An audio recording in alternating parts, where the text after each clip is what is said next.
Hello everyone, स्वागत है आपका मेरे यूट्यूब चैनल पर। आइए आज हम सीखते हैं एक नए चैप्टर के बारे में जो है अनुक्रम या श्रेणी। तो देखते हैं अनुक्रम या श्रेणी। अनुक्रम क्या होता है? अनुक्रम, ठीक है। अनुक्रम होता क्या है? संख्याओं के एक निश्चित नियमानुसार क्रम, ठीक है। संख्या के एक निश्चित नियमानुसार क्रम को क्या बोलते हैं? नियमानुसार क्रम को क्या कहते हैं? अनुक्रम बोलते हैं। अनुक्रम या श्रेणी कहते हैं। आइए इसे हम उदाहरण समझते हैं। देखिए, इसे एग्जाम्पल हमने ले लिया 2, 4, 6, 8, 10, 12, 14, 16, ठीक है। एक और ले लेते हैं 20, 18, 16, 14, 12, 10, 8, इसी तरह से आगे भी चलता रहेगा, ठीक है। तो संख्याओं का वह क्रम जिसका एक निश्चित और नियम के अनुसार वो आगे की तरफ बढ़े, ठीक है, उसे हम क्या बोलेंगे? अनुक्रम या श्रेणी। तो इसमें क्या हो रहा है? जैसे 2 है तो 2 के बाद कौन संख्या आई? 4, 4 के बाद आई 6, 6 के बाद आई 8। तो इसे हम अनुक्रम कहेंगे या नहीं कहेंगे, इसके बारे में हम चर्चा करेंगे। इसे अनुक्रम तब कहेंगे जब इसका जो 2 से 4 हो रहा है वो एक निश्चित नियम के अनुसार हो। जैसे 2 से 4 हुआ तो कितना बढ़ा? 2 बढ़ गया। 4 से 6 हुआ तो कितना बढ़ा? 2 बढ़ गया। यहाँ भी 6 से 8 2 बढ़ गया। 8 से 10 2 बढ़ गया। तो यदि यह एक निश्चित क्रम से आगे की तरफ बढ़ रहा है तो हम क्या बोलेंगे? इसे अनुक्रम। अगर यही 12 की जगह यहाँ पे आ जाए 13, 11, 11 के बाद आ जाए फिर 14, तो क्या यह यहाँ पे एक निश्चित क्रम है? नहीं। यहाँ पे निश्चित क्रम तभी होगा जब यहाँ पे 2 ऐड होगा, लेकिन यहाँ पे कितना ऐड हुआ है? बस 1 ऐड हुआ है। तो ये अनुक्रम नहीं कहलाएगा। ये अनुक्रम तब कहलाएगा यदि यहाँ पे 12 हो जाए। तो देखिए यहाँ पे भी +2 हो रहा है और फिर यहाँ पे भी +2 हो रहा है। तो हमने बात की जब हमारे क्या हो रहा था, किसी संख्या में लगातार क्या हो रहा? +2 ऐड हो रहा है। तो क्या हम तभी केवल जब जोड़ होगा तभी हम उसे अनुक्रम बोलेंगे? नहीं। देखिए यहाँ पे एक दूसरी श्रेणी हमने लिखी है। यहाँ पे क्या हो रहा है? ठीक वही श्रेणी है, उसको हमने उल्टा कर दिया है। तो 20 से हो गया 18, 18 से 16, 16 से 14, 14 से 12, 12 से 10, 10 से 8। इसमें क्या हुआ है? -2। यहाँ पे +2 हो रहा था। 2 में 2 जोड़ रहे थे तो 4 हो रहा था। 4 में 2 जोड़ दिया तो 6 हो गया। 6 में 2 जोड़ दिया तो 8 हो गया। लेकिन यहाँ पे क्या हुआ? यहाँ पे हुआ 20 में 2 घटा दिया तो 18 हो गया। 18 में 2 घटा दिया तो 16 हो गया। यहाँ पे 16 से 14, 14 से 12, 12 से 10, 10 से 8 हुआ। क्या हो रहा है? 2 का घटाव हो रहा है। हम 2 को ऐड कर रहे थे तो क्या हो रहा था? हमारी संख्या बढ़ती हुई चली जा रही थी और एक श्रेणी बन गई। और यहाँ पे क्या हुआ? 2 घट रहा था तो क्या हो गया? एक श्रेणी बन गई इस जोड़ने या घटाने, ठीक है। किसी संख्या के जुड़ने या घटने, किसी संख्या के जुड़ने या घटने से जो श्रेणी बनती है उसे कौन श्रेणी बोलते हैं? उसे बोलते हैं समांतर श्रेणी। उसे बोलते हैं समांतर श्रेणी, ठीक। अगर आप बोलोगे कि जुड़ने या घटने से समांतर श्रेणी बन गई तो गुणा या भाग होने से भी तो कोई श्रेणी बननी चाहिए। तो हाँ, उस पर हम आते हैं। अभी ये हमारा जुड़ने से बना। जुड़े या तो जुड़े कोई संख्या या फिर कोई संख्या घटे, तो जो श्रेणी बनेगी उसे बोलेंगे समांतर श्रेणी। अब हम बात करेंगे कि गुणा और भाग होने पर क्या होता है। तो देखते हैं, इसे मिटाते हैं।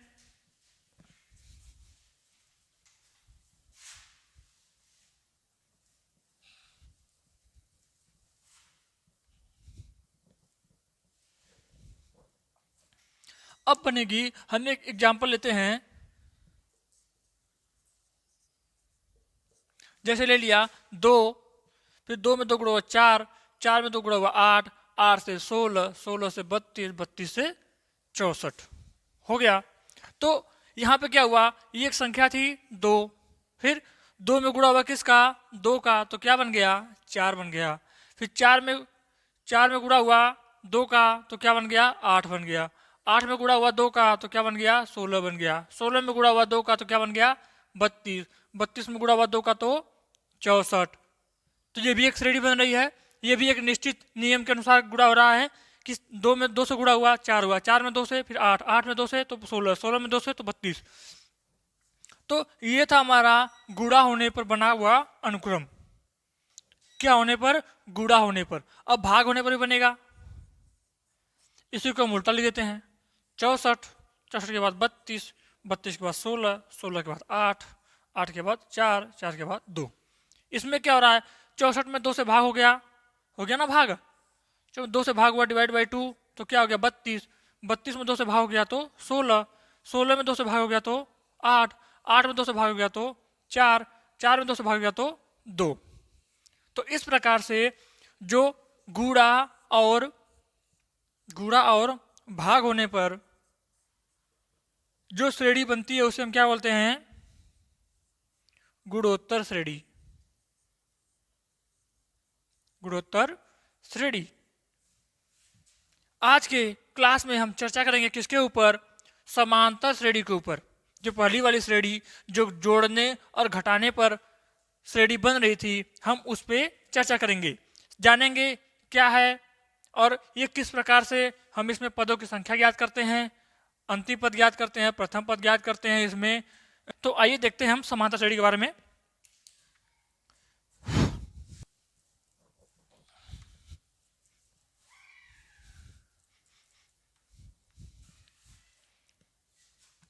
हम चर्चा करेंगे समांतर श्रेणी।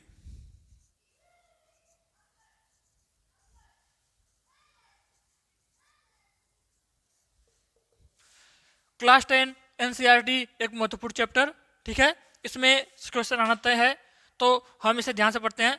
कक्षा 10 में केवल समांतर श्रेणी है, गुणोत्तर श्रेणी नहीं है। गुणोत्तर श्रेणी पढ़ेंगे हम क्लास 11 और 12 में। आइए देखते हैं समांतर श्रेणी किस प्रकार काम करती है। अब हम देखेंगे समांतर श्रेणी में व्यापक रूप। इसका व्यापक रूप क्या होता है,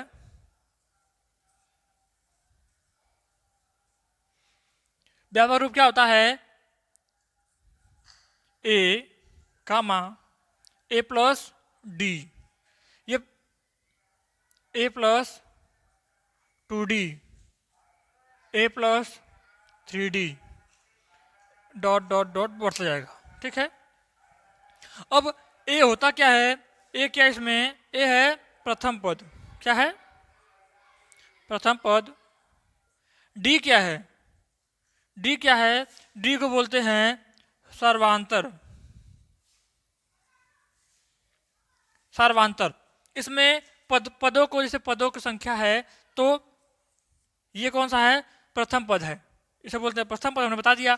तो ये हो गया दूसरा पद, ये तीसरा पद। तो दूसरे पद को हम किस प्रकार से निरूपित करेंगे, ये हम बता रहे हैं। या तो लिख दो A2, A2 ये A1 था इसलिए प्रथम पद था, A1 मतलब प्रथम पद, A2 मतलब द्वितीय पद। या फिर लिख सकते हो T2, टर्म होता है टर्म, प्रथम पद, तो टर्म क्या होगा, पद। तो ये हो जाएगा, इसे बोल दो T1, इसे बोल दो T2, T1, T2, T3, T4, ठीक है।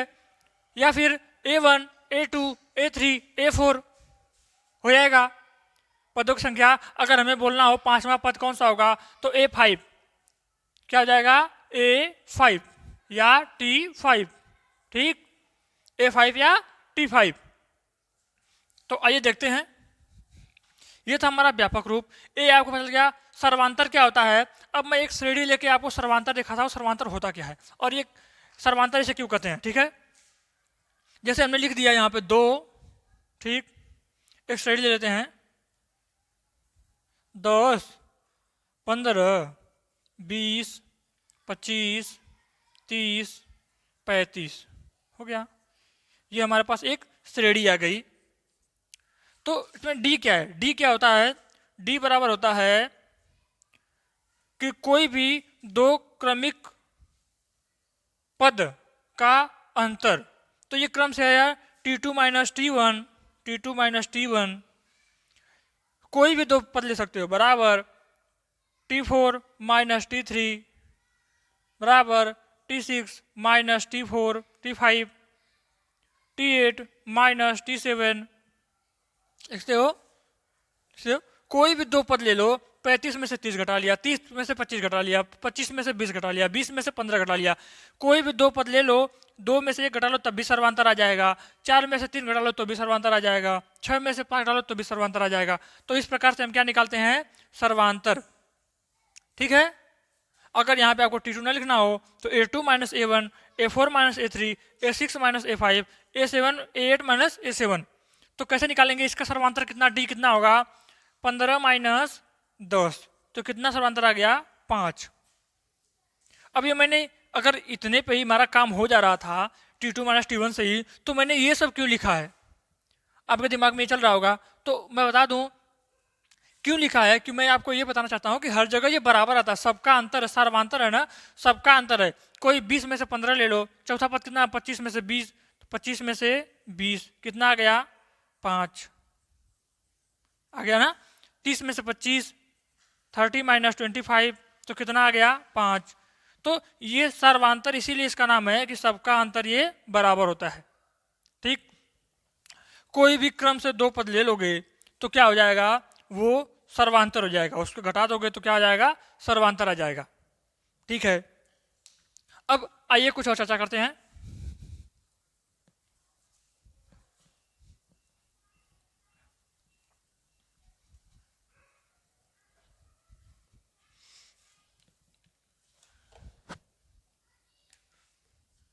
पहला क्वेश्चन क्या आता है, पहला क्वेश्चन आता है, दे दिया 25, 35, 45, 55, 65। पहला क्वेश्चन आएगा कि क्या यह समांतर श्रेणी में है, क्या यह जो श्रेणी दी गई है, जो अनुक्रम दिया गया है, क्या यह समांतर श्रेणी में है।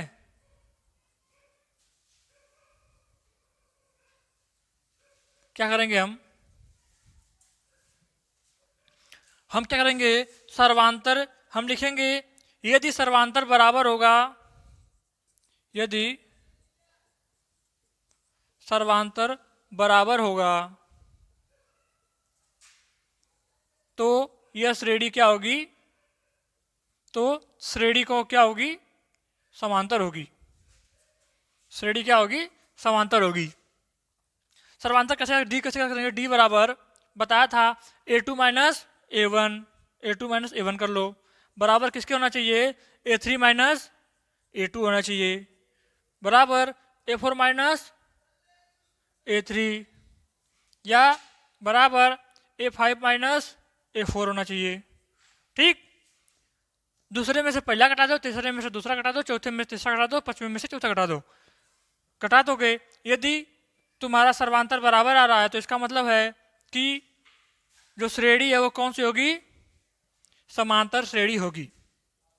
क्या होगा, A2 कितना है, 35 माइनस 25 बराबर होना चाहिए 45 माइनस 35 बराबर होना चाहिए 55 माइनस 45 बराबर होना चाहिए 65 माइनस 55 हो जाएगा।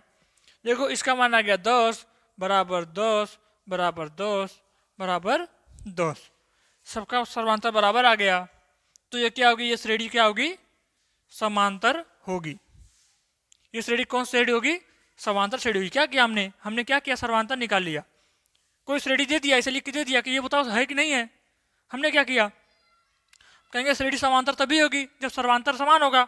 सर्वांतर कैसे निकालते हैं, दो में से एक घटा दो, इसमें से घटा दो, इसमें से घटा दो, इनके बीच का जो अंतर है यहाँ पे सर्वांतर जो है, जो जोड़ने या घटाने पर श्रेणी बढ़ रही है, अगर वो बराबर हो रहा है तो क्या होगा, हमारी श्रेणी समांतर होगी, नहीं तो नहीं होगी।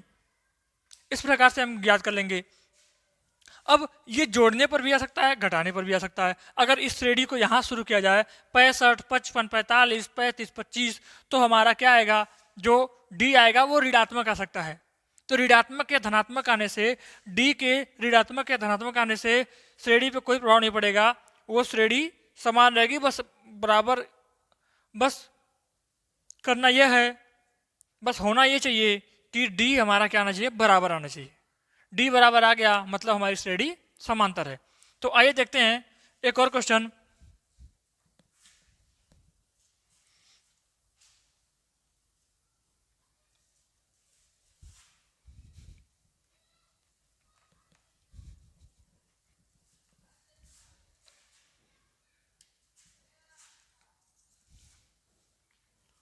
एक क्वेश्चन दे दे कि किसी बच्चे की स्कूल की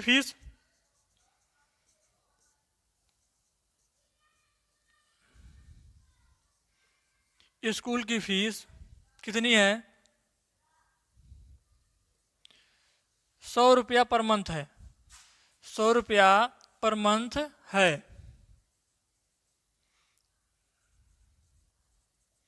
तो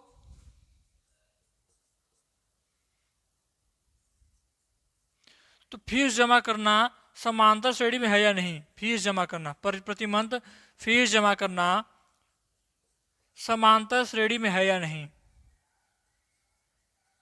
समांतर श्रेणी में है या नहीं? क्वेश्चन क्या है? किसी बच्चे की स्कूल की फीस कितनी है? 100 रुपया प्रति महीना है। 100 रुपया प्रति मंथ है। अब कह रहा है कि तो फीस जमा करना समांतर श्रेणी में है कि नहीं है? वो हर महीना जमा करेगी ना।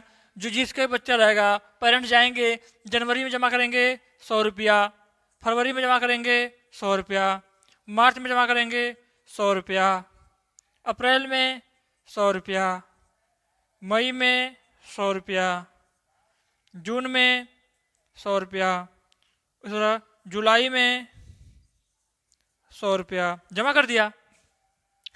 जमा करते जाएंगे दिसंबर तक, जो भी हो। सत्र शुरू होता है जुलाई से, जुलाई से शुरू करेंगे, ठीक है। तो हमने जनवरी से लिया, कोई नहीं। ए हो गया A1, ये हो गया A2, A3, A4, A5, A6 और A7। हमने इतना ही लिया है। अब हमें क्या ज्ञात करना था? हमने बताया था कोई भी श्रेणी समांतर श्रेणी में तब होगी, ये श्रेणी बन गई ना 100 से 100 100 100 100 100। तो कोई भी श्रेणी समांतर श्रेणी में तब होगी जब सर्वांतर उनका क्या होगा? बराबर होगा। आइए सर्वांतर ज्ञात करते हैं। डी ज्ञात करें। डी बराबर A2 माइनस A1, ठीक, या डी बराबर A3 माइनस A2, डी बराबर A4 माइनस A3, डी बराबर A5 माइनस A4। इतना ज्ञात कर लेते हैं। क्या है? A2 कितना है? 100, A1 100, 100 में से 100 गया, कितना बचा? 0। यहाँ 100 में से 100 गया, कितना बचा? 0। 100 में से 100 गया, कितना बचेगा? 0। 100 में से 100 गया, कितना बचेगा? 0। 0 आ गया। अभी हम आगे भी निकालेंगे। तो D बराबर A6 माइनस A5 बराबर 100 माइनस 100 बराबर 0। तो जब हमने सर्वांतर निकाला तो हमारा 0 0 आ गया। अब क्या बच रहे हैं? क्या यह समांतर श्रेणी में होगा या नहीं होगा? आप बताओ। होगा? हाँ, ये समांतर श्रेणी में होगा। क्यों? क्योंकि क्वेश्चन में पूछा है कि समांतर श्रेणी में है या नहीं है, और समांतर श्रेणी में तभी होगा, हमने बताया था, जब सर्वांतर बराबर हो। तो ये 0 बराबर बराबर है ना? 0 बराबर बराबर है, इसका मतलब ये श्रेणी समांतर श्रेणी में है। अगर आपसे पूछे कि किसी श्रेणी में सर्वांतर 0 0 है, तो वह श्रेणी कौन श्रेणी होगी? तो आप बताओगे जिस श्रेणी में सर्वांतर 0 0 होगा वह श्रेणी समान पदों की समांतर श्रेणी होगी। कौन से वाले होगी? समान पद की। वो होगी समान पदों वाली समांतर श्रेणी। समान पदों वाली समांतर श्रेणी होगी, ठीक है। अब आपको पता चल गया समांतर श्रेणी होने के लिए क्या जरूरी है। जो डी आए हमारा वो क्या होना चाहिए? डी सर्वांतर क्या होना चाहिए? या तो प्लस में आए या माइनस में आए, बस बराबर आना चाहिए, या 0 आए। प्लस में आए, माइनस में आए या 0 आए, लेकिन कैसी आनी चाहिए? बराबर होनी चाहिए। तो वो कौन श्रेणी होगी? समांतर श्रेणी होगी। अब हम देखेंगे व्यापक रूप में, फिर से वापस आते हैं और देखते हैं सूत्र के बारे में, सूत्र का निर्माण कहाँ से होता है। अब ये आपको समझ में आ गया होगा, इसे मिटा रहे हैं तुरंत।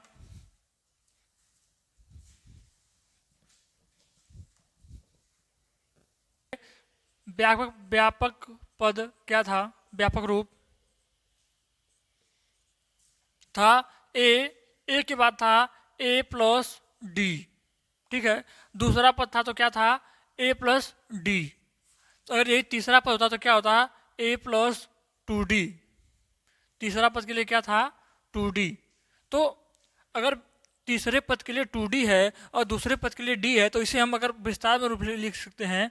दूसरे पद के लिए ए टू बराबर क्या हो सकता है, A plus two minus one into D हो सकता है, हो सकता है ना। जैसे ए टू था तो ए को ए लिख दिया, यहाँ पे वन डी है, वन डी को लिख दिया दो माइनस एक डी। अगर इसे फिर से करेंगे तो फिर से हो जाएगा ना, ए प्लस एक में से दो में से एक गया एक इंटू डी, तो एक डी हो गया ना। चलिए इसे मैं मिटा रहा हूँ। यहाँ देखते हैं, अगर ए प्लस टू डी को करें, मान लो ये तीसरा पद है, अगर तीसरा पद को हम लेते हैं ए थ्री बराबर क्या है, ए प्लस टू डी है, ए प्लस टू डी है। इसको हम लिख सकते हैं ए प्लस टू डी है, टू को लिख सकते हैं तीन माइनस वन इंटू डी। तीसरा पद था तो तीन माइनस वन हो गया, दूसरा पद था तो दो माइनस वन हो गया, टू माइनस वन। तीसरा पद है तो तीन में से एक घटा दिया, हमारा तीसरा पद मिल गया। अगर इसी तरह हम आगे बढ़ाना चाहें तो अगर ए सिक्स कर दें, ए सिक्स तो क्या जाएगा, ए प्लस, अब इसी फार्मूले पर कर रहे हैं, तीसरा था तो तीन में से एक घटा के डी से गुणा कर दिया। अगर छठवां पद है तो छः में से एक घटा के डी से गुणा कर दिया, ए प्लस छः में से एक गया और डी। इसी तरह से हमें कोई अननोन पद ज्ञात करना, हमको तो 20वां पद हमें बताओ, तो 20वां पद का क्या फार्मूला हो जाएगा, ए 20 बराबर A plus 20 minus one into D हो गया। ए आपको पता है प्रथम पद है, डी आपको पता है सर्वांतर है। अगर 20वां ज्ञात करना है तो 20 में से एक कम करके गुणा कर दो और जोड़ दो, आंसर हो गया। आसान है। देखिए जैसे अब इसी तरह से हम फार्मूला निकालेंगे। हमारा फार्मूला क्या आएगा, ए एन बराबर अगर एनवा पद ज्ञात करना हो तो ए एन बराबर क्या आ जाएगा, A plus N minus one into D. ये हो गया हमारा फार्मूला। जब किसी समांतर श्रेणी में एनवा पद ज्ञात करना हो, इसका मतलब है 20वां 25वां 50वां 100वां 200वां 220वां जो भी पद ज्ञात करना हो, तो ये वाला फार्मूले पे हम यहाँ पे 220 लिखेंगे। यहाँ पे 220 में से एक इंटू डी, ए का मान हमको पता होगा, डी का मान हमको पता होगा, गुणा करके निकाल लेंगे। आसान है। आइए देखते हैं, इस पर एक सवाल करके देखते हैं। ये हमारा फार्मूला था,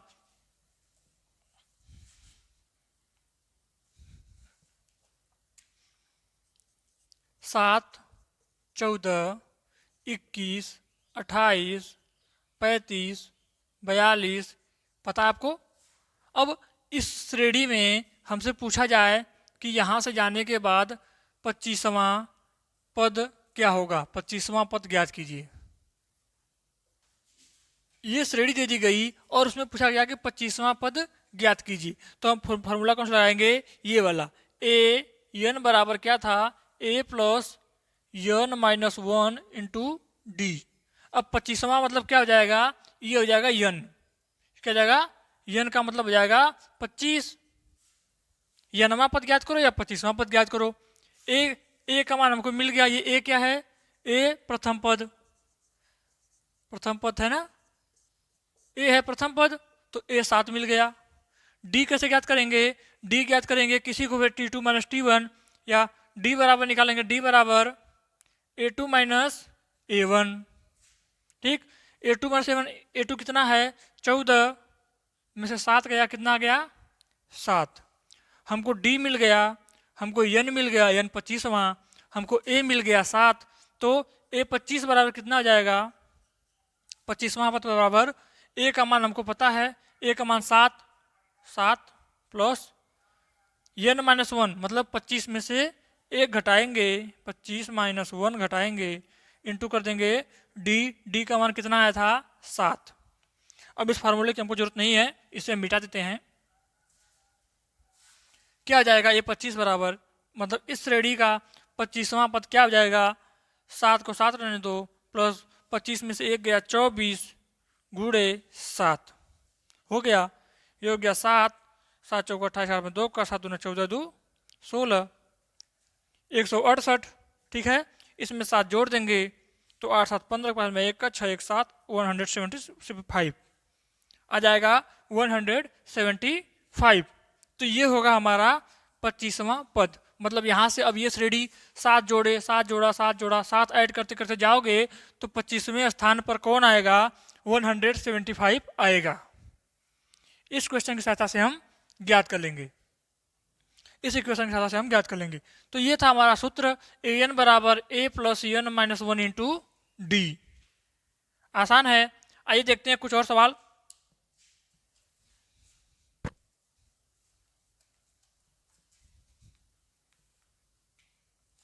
देखिए क्वेश्चन इस प्रकार सकता है, आ गया ए एन बराबर एन घाते 2 प्लस 5। अगर इस तरह से आ गया और ये पूछे कि इनके प्रथम 3 पद ज्ञात कीजिए, 3 पद ज्ञात कीजिए, तो कैसे करेंगे हम?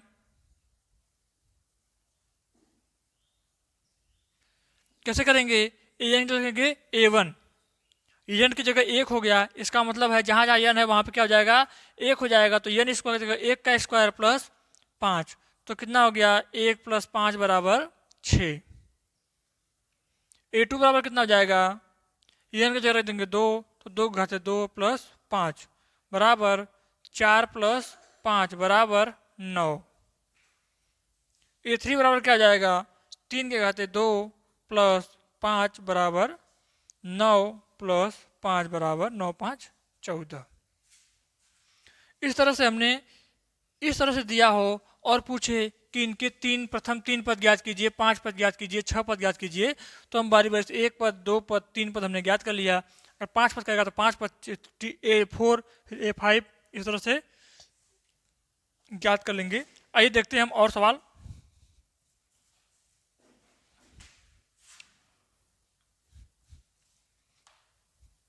अब क्वेश्चन किस प्रकार से आएगा?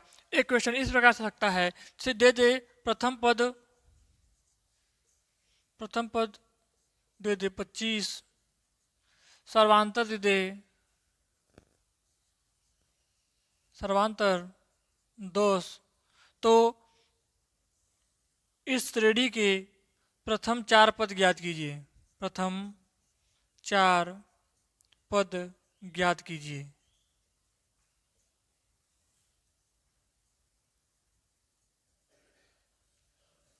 या पहला इस या दूसरा दे सकता है इस प्रकार से कि इस श्रेणी के 9वां पद तथा 25वां पद ज्ञात कीजिए। इस तरह से क्वेश्चन दे सकता है। क्या? या तो दे देगा प्रथम पद इतना है, सर्वांतर इतना है, तो इसके प्रथम 4 पद ज्ञात कीजिए, या दे देगा इस श्रेणी का 9वां पद और 25वां पद ज्ञात कीजिए। 9वां 10वां 20वां कुछ भी दे सकता है। ठीक है, तो कैसे करेंगे? प्रथम 4 पद व्यापक रूप आप जानते हो, A1 बराबर क्या होता है, A1 बराबर A होता है, तो प्रथम पद कितना हो गया, 25 हो गया। A2 बराबर कितना होता है, A प्लस डी, तो A का मान है 25 और D का मान है 10। यही होता है ना, ये होता है A और ये होता है D। सर्वांतर को D लिखते हैं तो हो गया हमारा A प्लस 25 बराबर, ये तो हो गया 35।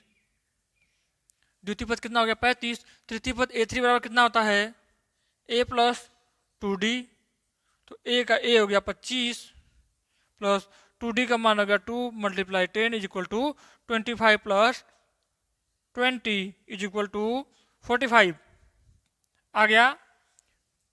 A4 कितना हो जाएगा, A4 हो जाएगा A प्लस 3D बराबर क्या आ जाएगा, 25 plus 3 multiply 10 is equal to 25 plus 30 is equal to 55 हो जाएगा। ये हमने हल किया क्वेश्चन नंबर 1। प्रथम 4 पद ज्ञात कीजिए, प्रथम 4 पद हमने ज्ञात कर लिया। अब क्या ज्ञात करना है, श्रेणी के 9वां और 25वां पद, श्रेणी का 9वां और 25वां पद श्रेणी का रहेगा, श्रेणी का 9वां और 25वां पद ज्ञात करें। तो आइए ज्ञात करते हैं।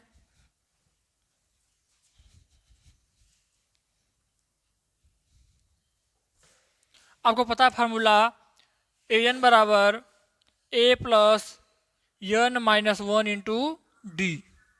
तो 9वां पद ज्ञात करने के लिए क्या करेंगे, 9वां पद A nine is equal to A plus 9 minus one into D.